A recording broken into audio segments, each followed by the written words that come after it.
What's poppin', people? It's Dante, currently going for a nice morning walk here on this beautiful fall day in Fairmount Park, Philadelphia. And today I'm thinking about money, technology, and specifically Bitcoin. And as I look at this beautiful sculpture of a horse, it has me contemplate how humanity has evolved over the years and how we've gone from operating horse and buggy to now having automated vehicles that are fully powered through technology. I actually believe that today Tesla came out with new robotic technology that enables cars to be fully autonomous, robots, etc., like taxis that are self-driving, just really cool stuff, you know, vehicles that don't even have steering wheels or pedals essentially. And I'm just looking at this sculpture of the horse, thinking of the Amish who live here in Pennsylvania that I'm actually going to be visiting tomorrow to purchase a half cow. And the Amish, they still operate using horses and buggies. And you know, I find that the evolution of man throughout the ages technologically is a very inspiring thing to contemplate as we live in this age of technological and digital abundance, with the ability to communicate using the phone. The application of artificial intelligence in everyday life is becoming much more useful. You know, we're going into this brave new world in this technological age of abundance that is so inspiring, and I'm just so excited for the future and optimistic about where we can go. And so with that, I was walking down Market Street one day, and as I walked down the street, I looked up at the billboard, and the billboard described Bitcoin and how you can purchase a Bitcoin ETF through the bank. And at the time, I was walking with a family member discussing mortgages, car payments, loans, and the economic of things, and I just went down the rabbit hole. I was thinking about Bitcoin for the next couple of months, and during one of my trips to Miami, when I went to purchase coffee, they denied cash, and I had to pay by tapping my card on one of those white squares, one of those things that attached through the USB dongle to an iPad. And as I swiped the card or tapped the card, I thought to myself, what is this? Why? And who is responsible for this technology? And as I went down the rabbit hole, I learned that Block is the name of the company, which is founded by Jack Dorsey, co-founder of Twitter. And he is also responsible for the Cash App that is used frequently here in the city of Philadelphia. And you can actually purchase Bitcoin and trade stocks through this application, which is interesting. And so actually recently I went to purchase a print from Photo Lounge here in Philadelphia. I had a print made and framed, and I was going to be I displayed my work in a show, and they don't accept cash. You know, they have the same situation, those white squares, you tap your card, cashless. And I had two occurrences where this happened, and I think going into the future, you know, I don't believe that fiat currency is going to disappear completely with cash payments, but maybe it will. Who knows? Maybe it will. You know, I think going forward, digital payments just makes a lot of sense, right? And so it's you know, it's just easier, it's faster.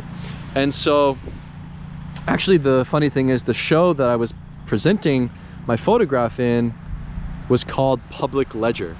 And so when you consider Block, the company with the white square and that blockchain, and their interest in this technology, right? The name Block is inspired by blockchain as they diversify into this technology.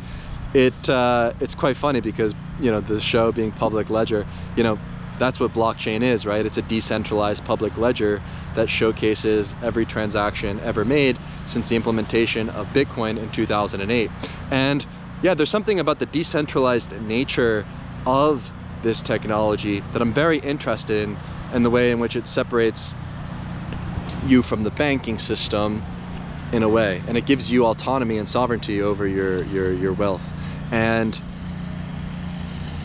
the app, Cash App, is peer-to-peer, right? It's a peer-to-peer app that allows you to directly make purchases peer-to-peer.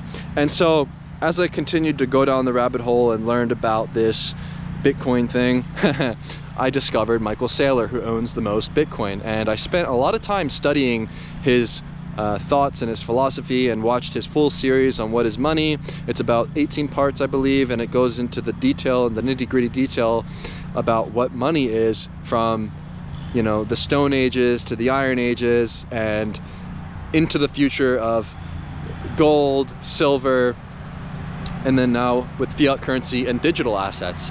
And so, yeah, it was a really informative series. I also read The Bitcoin Standard, which was another great read, and I've been spending nearly 100 hours now of studying Bitcoin, and I still am just scratching the surface, just still figuring what this thing is and figuring out what this thing is. And so when Michael Saylor describes what money is, he describes it as energy. You know, money is economic energy. And I like his philosophy around this, right? And so when you consider energy, one of the first sources of energy that man has discovered was fire. And that fire is what produces our ability to make food edible, right? Think of meat on fire. You eat the meat, you satiate your body.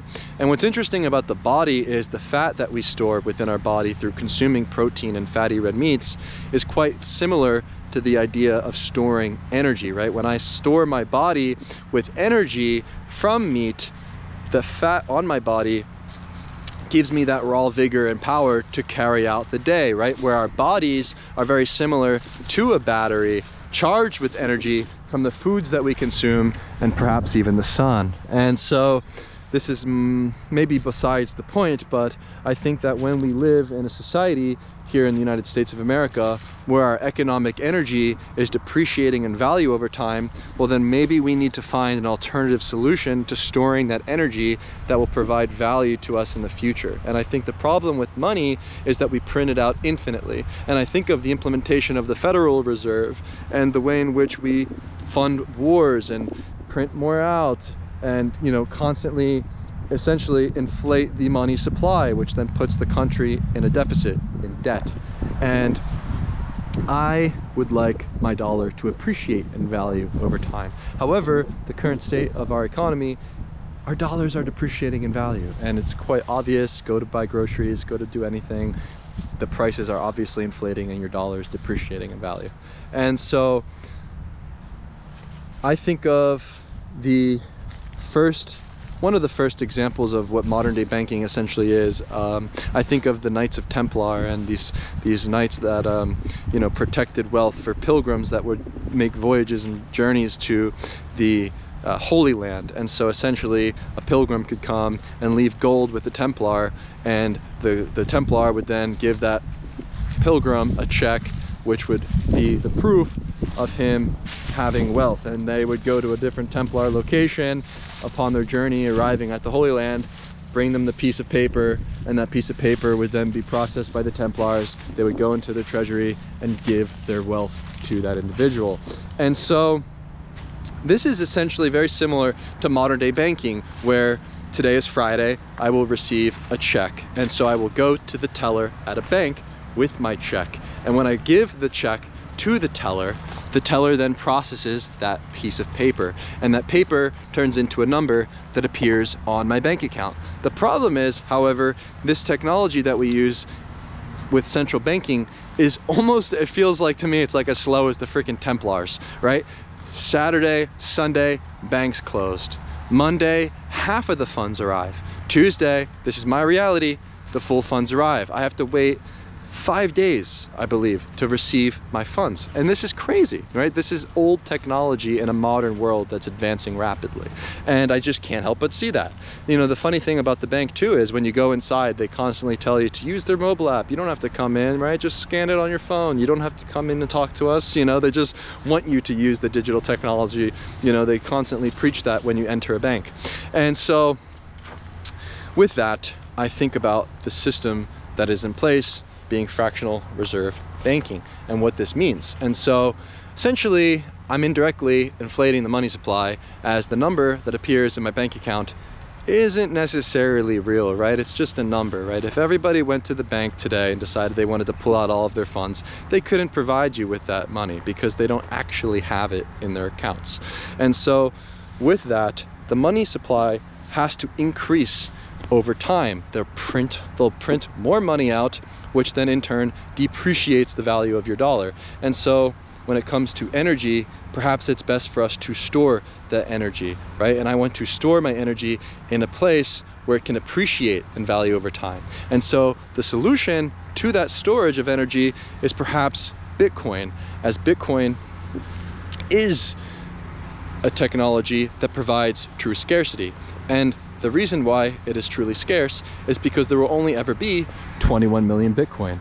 And when you contemplate the fact that it has a hard cap, you maybe wonder about gold and its ability to be a store of value. And I find that gold is not a good store of value because we can consistently go out there and mine and find more gold. It's not actually a scarce asset class, right? You can always go out there and find more gold if you wanted to.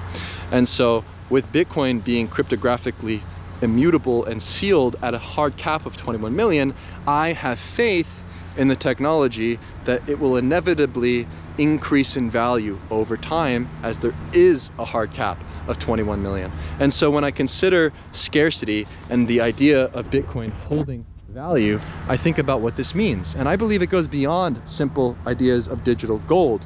I view Bitcoin as digital property, where property and land is truly scarce, right? You think of downtown Manhattan, right? There's only so many blocks that you can purchase. There's only so much land in Philadelphia. There's only so much land in the world in general. And so with that, I believe land and property to be truly scarce, similar to the properties of Bitcoin being scarce. The difference is it's not within the physical realm, it's within cyberspace.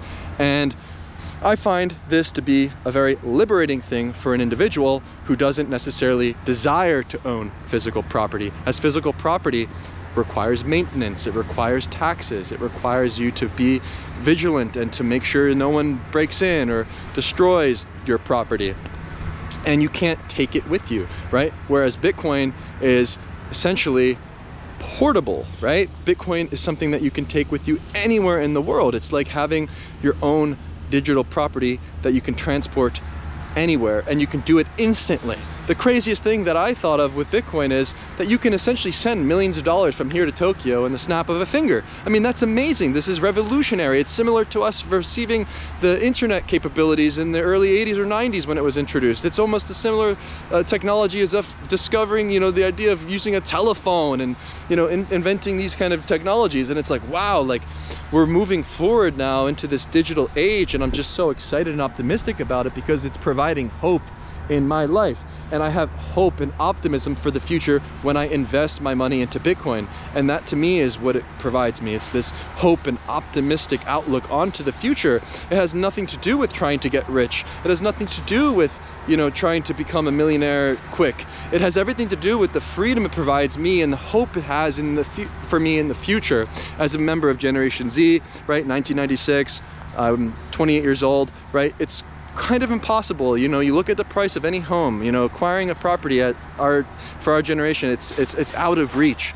But we can put our money into this technology that will eventually appreciate in value, that will hold our value, and that will store it in an immutable place, that being the blockchain and Bitcoin. And I think that is where we're headed in the future. I mean, every day I walk the streets, I think about when I go to purchase this coffee, you know, when I purchase quite literally anything, why am I purchasing it, right? And how am I purchasing it? You know, half the time we're not even using our cash in our pockets, right? We're typically using Apple Pay, we're swiping our cards, we're doing these digital transactions anyway. And so I find that the technology that Bitcoin provides is, you know, it's not necessarily like something that you will want to use, but it's something that you will use to hold value, right? I mean, you can use it as currency, you can use it to make purchases and transactions. You know, you can even download Coinbase and you can have a wallet and a card issued to you, and you can actually use a card and swipe that to pay for things, right? So there is a function to Bitcoin, but my function that I see it as is a place to store value that will appreciate over time. And I find that if you hold money in a bank, it inevitably will depreciate, right? And so there are some ways that this technology has fundamentally transformed how I think about life. I find that by investing in Bitcoin, I'm I'm limiting the amount of things that I consume. You know, for the past year, I've essentially adopted a 100% carnivore. For 2 years, I've adopted a 100% carnivore diet, and I'm eating no breakfast, no lunch, because I don't need to, because I'm storing the best energy in my body, that being fatty red meat. And if you look at the word capital, it derives from kaput, meaning head of cattle. And in ancient times, cattle was used as money. Cattle was used for trading and bartering and a store of value for certain countries and places in the world and individuals. And the word capital, meaning wealth, I find that I'm becoming a capitalist, right? I'm becoming a capitalist and not a consumer as I invest in Bitcoin. And there are some ways in which it's transforming my everyday life as I look into the future optimistically, as I consume less. You know, I'm becoming much more hopeful. And the word salary, you know, salary, we derive all of our, you know, wealth from, right? You get your salary, you get your payment, right? If you're working a typical 9-to-5 job.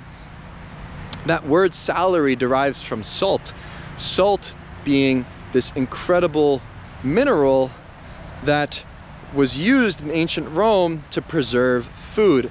And when I think of the property of salt and its importance in these ancient cultures, in ancient Rome, the soldiers were issued a salarium, which essentially was an allotment of money for men to go and purchase salt. They were literally given an allotment of money to purchase this mineral.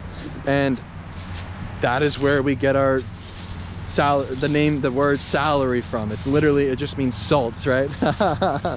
And you know, when I was a Peace Corps volunteer in Zambia, Africa, I remembered the importance of salt for, you know, we had to go to the fish pond. I was working in aquaculture and fish farming, and we had to go to the fish pond, go to the lake.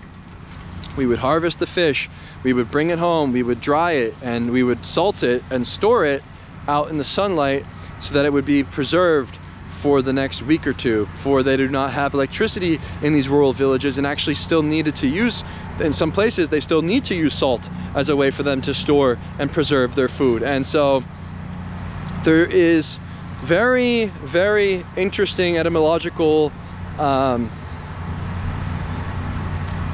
definitions to these words that I contemplate, where in my opinion, like, everything from this material world isn't worth purchasing. There really isn't much that you need beyond, you know, your phone. Maybe you have an iPad, you know, for your photography, a camera. You know, of course, there are certain things that you want to have, but really there isn't much more to purchase, right? You don't need much superfluous material things from this world.